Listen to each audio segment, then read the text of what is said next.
আল্লাহ রাব্বুল আলামিন বলেন কুরআন কারীমের মধ্যে قل لا أسألكم عليه أجرا إلا مودة في القربى আমার আল্লাহ রাব্বুল আলামিন বলেন হে নবী আপনি বলুন আমি তোমাদের কাছে কোনো কিছুর বিনিময়ে চাই না তবে একটা জিনিস চাই সেটা হলো আমার আহলে বাইতের মহব্বত সুবহানাল্লাহ আল্লাহ রাব্বুল আলামিনের হাবিব সাহাবায়ে কেরামদেরকে নিয়ে আলোচনা করলেন তোমরা আমার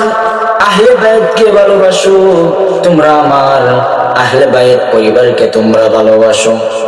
এবার সাহাবায়ে কেরামগণ জিজ্ঞাসা করলেন ইয়া রাসূলুল্লাহ ইয়া হাবিবাল্লাহ আহলে বাইত আবার কারা আমার নবী আপনার নবী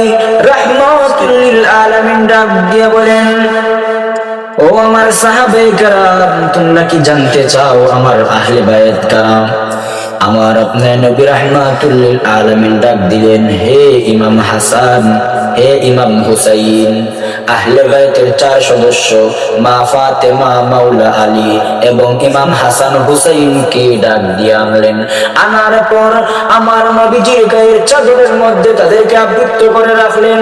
সাহাবায়ে কেরামদেরকে ডাক দিয়ে বলেন ও আমার সাহাবায়ে কেরাম তোমরা কি জানতে চাও আমার আহলে বাইত কারা এই 4 জনই হলো আমার কলিজার টুকরা জুড়ে জুড়ে বলি না সুবহানাল্লাহ